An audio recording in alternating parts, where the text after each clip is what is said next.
প্রিয় লিসেনার, আসসালামু আলাইকুম। Feel the welfare with us. আশা করি সবাই ভালো আছেন এবং ভালোর দলে আছেন। আমি আরজে মুন্না ফিরে এলাম আপনাদের মাঝে থার্সডে স্পেশাল ভয়েস সাক্ষী নতুন এপিসোড নিয়ে। আমরা অনেকদিন যাবৎ এই চ্যানেলে ঘটনা দিতে পারছি না, সেজন্য আমরা আন্তরিকভাবে দুঃখিত। তবুও যদি আপনাদের এই চ্যানেলে সাপোর্ট পাই, তাহলে আমরা রেগুলার ঘটনা দিতে বাধ্য হব। যদি আপনাদের সাপোর্ট না পাই, তাহলে আমাদের এই চ্যানেল বন্ধ করে দিতে হবে। মেইন বন্ধ করে দেওয়ার কারণ হবে, যদি আপনাদের ঘটনা না পাই তাহলে, কারণ আপনাদের ঘটনার উপরেই আমাদের পথ চলা। আমরাও ঘুরে ঘুরে ঘটনা কালেক্ট করি, বাট আপনাদের মতো এত সুন্দর করে আমরা ঘটনা কালেক্ট করতে পারি না, যে জন্য আপনাদের উপরেই আমাদের ডিপেন্ড করতে হয়। তো আজকের যে ঘটনাটি, সেটি হচ্ছে একটি অফিস কেন্দ্রিক, যেটা এপিসোড 15-তে হয়েছিল। ওই অফিস কেন্দ্রিক নিয়েই একটি ঘটনা। আর এই ঘটনাটি পাঠিয়েছেন দীপিকা ঘোষ তুষি, কলকাতা শহর থেকে, আমাদের পার্শ্ববর্তী দেশ কলকাতা শহর থেকে।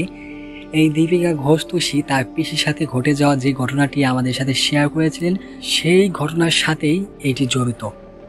এই ঘটনাটি জড়িত কারণ এই আগের যে এপিসোড গেছে যে 15, সেটা কিন্তু এই তুষিয়াপুর পিসির সাথে ঘটে গিয়েছে। আর এখন যে ঘটনাটি, এই ঘটনাটি হচ্ছে তুষিয়াপুর পিসির হাজব্যান্ডের সাথে ঘটে গিয়েছে। আপনার সাথে বা আপনার প্রতিবেশীর সাথে বা আপনার জানাশোনা কোনো ঘটনা আছে কি? তাহলে আমাদের সাথে শেয়ার করতে পারেন। আমাদের সাথে শেয়ার করার জন্য কি করতে হবে? আমাদের অফিসিয়াল ইমেল অ্যাড্রেসে আপনার মূল্যবান ঘটনাটি পাঠাতে হবে। আমাদের অফিসিয়াল ইমেল অ্যাড্রেস হচ্ছে voiceofarjmunna@gmail.com। ডেসক্রিপশনে স্পেলিংটা দেওয়া আছে, আপনার সুন্দর করে কপি করে নিয়ে ব্যবহার করতে পারবেন। এখানে কোনো ভুল ত্রুটি করা যাবে না, তাহলে অন্যদের কাছে ঘটনা চলে যেতে পারে।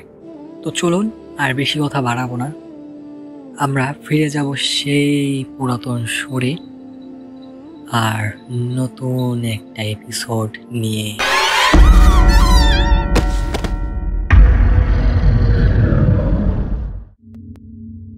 নমস্কার প্রিয় মুন্না ভাই, আশা করি আপনি ভালো আছেন। আমার নাম দীপিকা ঘোষ তুষি। আমি ইন্ডিয়ার কলকাতা শহর থেকে দিলুয়া গ্রাম থেকে বলতেছি। আপনারা তো জানেনই যে আপনাদের চ্যানেলে আমি কিভাবে আসছি, তো আমি এই বিষয়ে আর কোনো কথা বলতে চাচ্ছি না। আমি সোজাসুজি ঘটনায় চলে যেতে চাই। আমার ঘটনাটি মুন্না ভাই আমার পিসির হাজব্যান্ডের সাথে ঘটে গিয়েছে, যেটা আমি আপনাদের আগে একটি ঘটনা পাঠিয়েছিলাম। ওই ঘটনার সাথেই কালেক্টেড। আমার পিসির ঘটনা কিন্তু তখনও শেষ হয়নি, আমার পিসির ঘটনা আরও ছিল, বাট আমি বলিনি কারণ আমার সময়ের সাথে আমি দৌড়ে পারিনি। তো আজকের ঘটনাটি কিন্তু আমাদের পিসির হাজব্যান্ডের সাথে ঘটে গেছে, সেই অফিস কেন্দ্রিক পূর্বানিয়া স্টেটাস গ্রুপে। তো আমার যে পিসির হাজব্যান্ড, এই হাজব্যান্ডের একদিন নাইট ডিউটি পড়ে। এই নাইট ডিউটি কেন্দ্র করে আর ওই অফিস কেন্দ্র করে এক ভয়ঙ্কর ঘটনা ঘটে গিয়েছিল আমার পিসির হাজব্যান্ডের সাথে। আশা করি আপনারা শুনতে ইচ্ছুক এই ঘটনাটি। এখানে ঘটনার একটি অক্ষরও মিথ্যা নয়। আমি মুন্না ভাই প্রমাণ সহকারে আপনাকে পাঠিয়ে দিয়েছি। আপনি চাইলেই গুগল ম্যাপ বা যে কোনো বিষয় আপনি দেখতে পারেন সেই কোম্পানির বিষয়ে। সময়কাল ছিল 2001 সালের মার্চ মাসে, যখন আমার পিসি হাজব্যান্ড ওই অফিসে প্রায় 2 বছর জব করেন। তখনকার ঘটনা এটি। তো যেহেতু নাইট ডিউটি পড়ে, সে আগের দিনের মতনই নাইট ডিউটির জন্য প্রস্তুতি নিয়ে সে অফিসে ঢুকলেন। সেই অফিসে তার ডিউটি ছিল সিকিউরিটি গার্ডের অফিসে ডিউটি ছিল। তখন তার একটু মনের ভিতর সাহস ছিল, অতটা সে দুর্বল ছিল না যে ভয় পাবে, এই জিনিস দেখে ভয় পাবে, ওই জিনিস দেখে ভয় পাবে, না, এমনটা ছিল না। তার মনে ছিল অধম সাহস। নাইট ডিউটির প্রায় 10:30টার সময় তার চেক আপ পড়ে। মানে চেক আপ বলতে গেলে, তিনি ছিলেন কিন্তু সিকিউরিটি গার্ড, তার দায়িত্ব ছিল চারপাশটা ঘুরে দেখা। যে কোনো কোথাও মানে কিছু হয়েছে কিনা, কোথাও কিছু হারিয়েছে কিনা, বা চোর ডাকাত ঢুকেছে কিনা, এই রকমের তার দায়িত্ব ছিল। তার যেখানে দায়িত্ব পড়েছিল ওই সাইড থেকেই ওই ওয়াশরুমটা, মানে ওই যে ভৌতিক যে ওয়াশরুমটা, ওই ওয়াশরুমটা প্রায় 2 সেকশন পাড়ি দিলে, ওই ওয়াশরুমটা 2 সেকশন পাড়ি দিলেই পরে, সেহেতু সে অতটা গ্রাহ্য দেয়নি যে এরকমের কিছু তার সাথে ঘটতে পারে। তার সাথে প্রায় 6 জন আরও লোক ছিল, বাট তারা আলাদা আলাদা পজিশনে ছিল, প্রায় অনেকটা দূরে দূরে তারা দায়িত্ব পালন করত। ঠিক যখন 12:01 তখন তিনি আস্তে আস্তে সব চেক আপ দিচ্ছেন, ভালোভাবে চেক আপ দিচ্ছেন যে কোনো কিছু হয়েছে কি না। যেহেতু সে গার্ড দিচ্ছেন, সেহেতু তার একটু মনের ভিতর ভয় লাগতেই পারে, স্বাভাবিক। তো তিনি যেহেতু 1 সেকশন পাড়ি দিয়েছেন, তারপরে তার মনের ভিতর একটু খচখচনি আওয়াজ শব্দ হয়, তার মনের ভিতর একটু ভয় ঢুকতে শুরু করে, কারণ তিনি একা এখন, আর রাত তখন প্রায় 12:05 কিংবা 1। এখন হাঁটতে হাঁটতে ভালোভাবেই চেক দিচ্ছেন। এখন হঠাৎ করেই তার সামনে দিয়ে যেন কি যেন দৌড়িয়ে চলে গেল। একটা যে দৌড় দিল, ফস করে শব্দ হলো। তিনি একটু ভয় পেলেন, ভয় পেয়ে আবার হাঁটা শুরু করলেন। হতে পারে কোনো পাখি বা কোনো কিছু প্রাণী, এমন ভেবেছিলেন তিনি। কিন্তু তিনি ওই জিনিসটা অনুভব করেননি, কারণ তার মনের ভিতরে একটু সাহস ছিল। হাঁটতে হাঁটতে 1 সেকশন পাড়ি দেওয়ার পর যখন 2য় সেকশন কাছাকাছি, তখন তার পেছন থেকে কেমন যেন একটা খচ খচ খচ খচ শব্দ হচ্ছে। তিনি ভালোভাবে লাইট মারলেন। টর্চ লাইটটা এমন ছিল, একটা হ্যালোজিন লাইট যদি এক জায়গায় লাগানো হয়, চতুর্দিকে যখন আলো হয়, ওই রকমের একটা লাইটে আলো হতো, মানে সেই লেভেলের আলো হতো।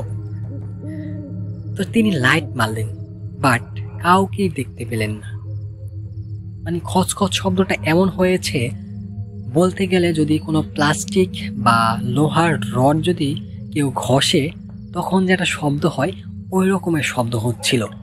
তার যে চারিপাশ থেকে কেমন যেন একটা ঠান্ডা আবহাওয়া তার শরীরের ভিতরে লাগতে শুরু করলো। কিন্তু সেই সময়টা কিন্তু গরমকাল ছিল মুন্না ভাই, শীতকালটা কেটে গরমকালটা কিন্তু আসে, বাট এই রকমের আবহাওয়া তিনি শীতকালেও অনুভব করতে পারেননি। আমার পিসি হাজবেন্ড যেভাবে বলেছে, আমি ঠিক সেইভাবেই মুন্না ভাই বলছি। যদি কোনো ভুল ত্রুটি হয় তাহলে আমাকে কিন্তু ক্ষমা সুন্দর দৃষ্টিতে দেখবেন, কারণ আমি কিন্তু বাংলায় অতটা এক্সপার্ট না। যখন ঠান্ডা বাতাস তার শরীরে লাগতে শুরু করলো, তিনি একটা জিনিস অনুভব করলেন। তার শরীরে যে ঠান্ডা বাতাস লাগতেছে, তার কোনো ঠান্ডা লাগতেছে না, বাট তার শরীরটা ঘেমে চৌচে হয়ে যাচ্ছে। তিনি কিন্তু মনের ভিতরে প্রচন্ড লেভেলের ভয় পেয়েছেন, কারণ বাতাসটা কিন্তু ঠান্ডা, বাট তার শরীর কিন্তু ঘেমে যাচ্ছে। তাহলে বুঝতে পারুন যে কেমন একটা অবস্থা তার। তারপরে সেই ওই যে ওয়াশরুম, ওই ওয়াশরুমের কাছাকাছি চেক দিতে যাচ্ছেন। এখন প্রিয় লিসেনার, এখনই হলো ভয়ের শুরু। এই যে 2য় সেকশন পাড়ি দিলেন, পাড়ি দেওয়ার পর 3য় সেকশনেই হলো সেই ওয়াশরুম, মানে ভৌতিক ওয়াশরুম, যার রহস্য আজও কেউ উন্মোচন করতে পারেনি। তাহলে চলুন মুন্না ভাই ও প্রিয় লিসেনার, ঘটনা আবারও মন নেই। যখন আমার পিসি হাজবেন্ড সেই 1ম সেকশন, 2য় সেকশন, 3য় সেকশন এখন আসবেন, 3য় সেকশনে কিন্তু সেই ওয়াশরুম যখন কাছে আসলেন, মনে হচ্ছে পেছনে, সামনে, চারিপাশে হাজারো মানুষ উপস্থিতি টের পাওয়া যাচ্ছে। মনে হচ্ছে চিল্লাচ্ছে, এমনভাবে চিল্লাচ্ছে কান ফেটে। মনে হচ্ছে এমন একটা সিচুয়েশন তৈরি হবে যার কোনো শেষ নেই, ধরতে গেলে তার কোনো শেষই নেই। আপনার যদি চারপাশ থেকে কোনো চিৎকার বা আওয়াজের শব্দ হয়, আপনি সেখানে যদি একা থাকেন, তাহলে আপনার পজিশনটা কি হতে পারে, আপনার সিচুয়েশন কেমন হতে পারে। এই রকমের সিচুয়েশনের ভিতর থেকে আমার পিসি হাজবেন্ড গিয়েছেন। এতটা চিৎকার, মনে হচ্ছে তার কান ফেটে রক্ত বের হয়ে যাবে, এমন একটা অবস্থা ছিল তার। তবুও সে সাহসের সাথে সবকিছু ভালোভাবে চেক দিতে শুরু করলেন।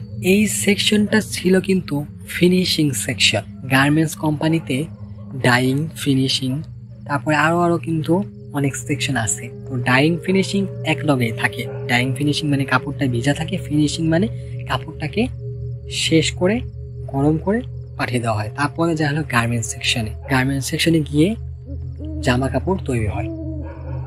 তো এই সময় আনুমানিক রাত 1টা বাজে। 1টা বাজার সময় তিনি অনুভব করেন ওই যে সেকশনের যে ডাইং ফিনিশিংয়ের একটা মেশিন হুট করে চালু হয়ে যায়। মানে কোনো শ্রমিক নেই, কোনো হেল্পার নেই, কোনো অপারেটর নেই, হুট করেই ওই মেশিনটি চালু হয়ে যায়। নাই কোনো শ্রমিক, নাই কোনো হেল্পার, নাই কোনো অপারেটর, তাহলে মেশিনটা চালু হবে কিভাবে? তার মনের ভিতরে কিন্তু ভয় ঢুকে গেছে। এখানে তার যে অবস্থা, সিচুয়েশন, আমি হলে মুন্না ভাই ওখানে অজ্ঞান হয়ে পড়ে যেতাম। তারপরে তিনি আস্তে আস্তে ওই মেশিনটার দিকে যেতে শুরু করলেন। যেতে যেতেই দেখতে পেলেন কেউ নেই ওই মেশিনের পাশে। হুট করে মেশিনটা চালু হয়ে গেছে। মেশিনটার শব্দ কিন্তু অনেক বেশি। একটা ডাইং ফিনিশিংয়ের মেশিনের শব্দ অনেক। এই যে মেশিনটা চলছে, আমার বেশি হাজবেন্ড ছাড়া আর কিন্তু কেউ কোনো শব্দ পায়নি। শব্দ পেলে কিন্তু এগিয়ে আসতো, তো কেউ শব্দ পায়নি।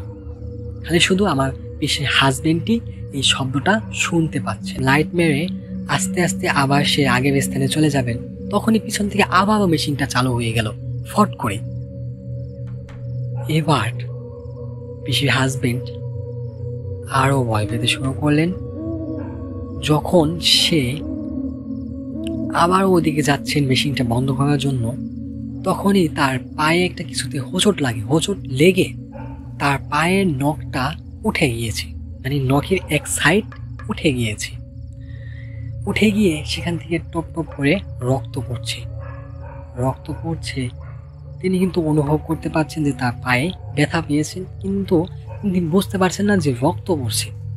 যাই হোক, মেশিনটা সে আবারও বন্ধ করলেন। এবার ফিরে আসার সময় মেন ঘটনা শুরু মুন্না ভাই। যখন সে মেশিনটা বন্ধ করে আসতেছে, তিনি সামনের দিকে লাইট মেরে আসতেছে। আসার সময় তিনি যখন সামনে লাইট মেরেছেন, তিনি একটা জিনিসই দেখতে পান। ওই যে রক্ত বইছে তার, ওই রক্ত ওখানে কে যেন বসে আছে। লাইটটা মেরে তিনি দেখতে পেলেন এই দৃশ্য। যেখান থেকে রক্ত সারি সারি বেয়ে আসছে, ওইখানে প্রায় 2টা কালো অবয়ব, এতটা কালো কুচকুচে, যা কোনো সাধারণ মানুষ দেখলে ওখানে অজ্ঞান হয়ে পড়ে যাবে। তো কালো কুচকুচে অবয়ব, তার যে রক্ত পড়েছে ওই রক্ত তার জিহ্বা দিয়ে চেটে চেটে খাচ্ছে। তার জিহ্বাটা এতটা বড়, সে যতদূর এগিয়ে আসছিল অতদূর পর্যন্ত তার জিহ্বা আস্তে আস্তে এগিয়ে আসতে শুরু করলো।